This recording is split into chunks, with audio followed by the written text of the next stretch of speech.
Exercise 14.1 का question number 6th question में दिया है copy the diagram and complete each shape to be symmetric about the mirror lines.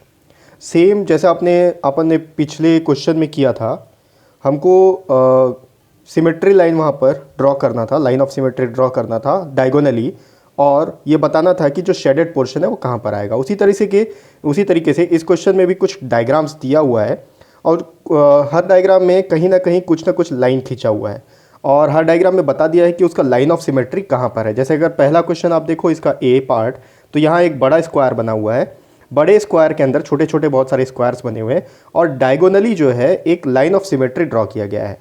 और line of symmetry के ऊपर वाले हिस्से में दो आपको एरो जैसा लाइन्स दिखाई देगा, दो लाइन सेगमेंट है और वो एरो जैसे बने हुए हैं। अब आपको ये बताना है कि जो दूसरा पार्ट है उसका, वहाँ पर किस जगह पे यही एरो बनेगा अगर डायगोनली इसका लाइन ऑफ सिमेट्री हुआ तो। ठीक है, तो एक एक करके चलिए इसको व्हाइट बोर्ड में अपन सॉल्व करते हैं। तो देखो ये वो 3 डायग्राम है जो आपके टेक्स्ट बुक में दिया हुआ है। अब हमको करना क्या है, अब देखो हर डायग्राम में स्क्वायर बना हुआ है और हर डायग्राम में लाइन ऑफ सिमेट्री दिया हुआ है। जैसे कि पहला डायग्राम में देखो लाइन ऑफ सिमेट्री जो है डायगोनली है, यहाँ से यहाँ तक आ रहा है। ठीक है, दूसरे डायग्राम में देखोगे तो लाइन ऑफ सिमेट्री एक वर्टिकल है और एक हॉरिजॉन्टल है। तीसरे डायग्राम में भी लाइन ऑफ सिमेट्री एक वर्टिकल है और एक हॉरिजॉन्टल है। तो अब इस लाइन ऑफ सिमेट्री का क्या मतलब हुआ कि जो ऊपर का हिस्सा है उसका डुप्लीकेट होगा नीचे का हिस्सा, यानी कि अगर यहाँ पर मिरर रखा जाए तो ये जो इमेज, ये जो लाइन यहाँ पर ड्रॉ किया गया है इस डायरेक्शन में कहीं पर बनेगा। अब हमको ये बताना है कि ये वाला जो पार्ट है, ये जो बना हुआ है इसमें, वो यहाँ पर इस पार्ट में कहाँ पर बनेगा। तो देखो इसमें आप बहुत थोड़ा सा केयरफुल आपको करना पड़ेगा। जैसे कि अब आपको थोड़ा सा सोचना है, अगर आप यहाँ मिरर रखते हो तो ये वाला जो लाइन है वो यहाँ से शुरू होगा। ठीक है, तो आप काउंट कर लो, ये दो लाइन तक जा रहा है, यानी कि 2 बॉक्स तक जा रहा है। तो यहाँ से शुरू होकर 2 बॉक्स तक ऐसे आएगा पहले। ठीक है, और फिर 2 बॉक्स तक यहाँ पर आ जाएगा। ठीक, जस्ट इसका मिरर इमेज बन गया। अब ये दूसरा वाला जो है, दूसरा वाला को देखते हैं, दूसरा वाला कैसे बनेगा। आप काउंट करो, यहाँ से एक बॉक्स छोड़ के उसके ऊपर वाले बॉक्स में बॉक्सेस शुरू हो रहा है और यहाँ पर कॉर्नर में एक बॉक्स बच रहा है, तो यहाँ कॉर्नर में एक बॉक्स बच जाएगा। ठीक है, तो ये यहाँ से शुरू होगा और यहाँ से शुरू होके यहाँ तक जाएगा और उसी तरीके से यहाँ से 2 बॉक्स में यहाँ तक आएगा।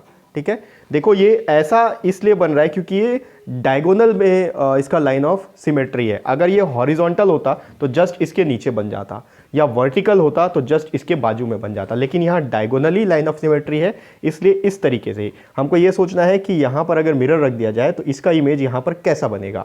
तो ये देखो, ये अगर ऐसा है तो यहाँ पर ऐसा बनेगा, ये ऐसा है तो यहाँ पर ऐसा बनेगा।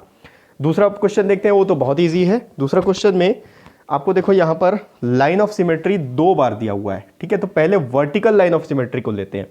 अगर वर्टिकल लाइन ऑफ सिमेट्री को लेते हैं तो यहाँ पर देखो ये कुछ एक्स्ट्रा, ये जो है ना एक्स्ट्रा डार्क है। ठीक है, ये वाला पोर्शन एक्स्ट्रा डार्क है। तो हमको ये बताना है कि अगर इस हिस्से में, ठीक है, अगर इस हिस्से में ये चीज़ बनेगा तो कहाँ पर बनेगा। इमेजिन करो अगर यहाँ पर एक ऐसा मिरर रख दें तो ये जो है इस तरीके से यहाँ पर डार्क होगा पहले, फिर ये नीचे आएगा वर्टिकल, फिर हॉरिजॉन्टल ऐसा जाएगा, फिर वर्टिकल नीचे आएगा, फिर हॉरिजॉन्टल ऐसा जाएगा, फिर वर्टिकल नीचे आएगा। ठीक है, तो ये वर्टिकली हो गया। अब हमको सोचना है इसका हॉरिजॉन्टली, क्योंकि यहाँ पर दूसरा लाइन ऑफ सिमेट्री भी दिया हुआ है। ठीक है, तो वर्टिकली मतलब ऐसा सोच लिए, पहले इसका इधर बना लिए। अब हम सोचते हैं कि अगर लाइन ऑफ सिमेट्री ऐसा है तो इसका इमेज नीचे में कैसा बनेगा। ऑब्वियसली इसके जस्ट ऑपोजिट बन जाएगा। तो आपको यहाँ पर इस तरीके से जैसा ऊपर में बना हुआ है उसके नीचे नीचे आपको यहाँ पर डार्क करते जाना है। ठीक है, यहाँ से यहाँ तक आएगा और फिर यहाँ से ये इतना दूर जाएगा। ठीक है, जस्ट इसका ऑपोजिट होते जाएगा क्योंकि ये इसका मिरर इमेज बनाना है हमको। फिर यहाँ तक गया, यहाँ से ये इसमें आके जुड़ गया। ठीक है, तो इस तरीके से बनेगा।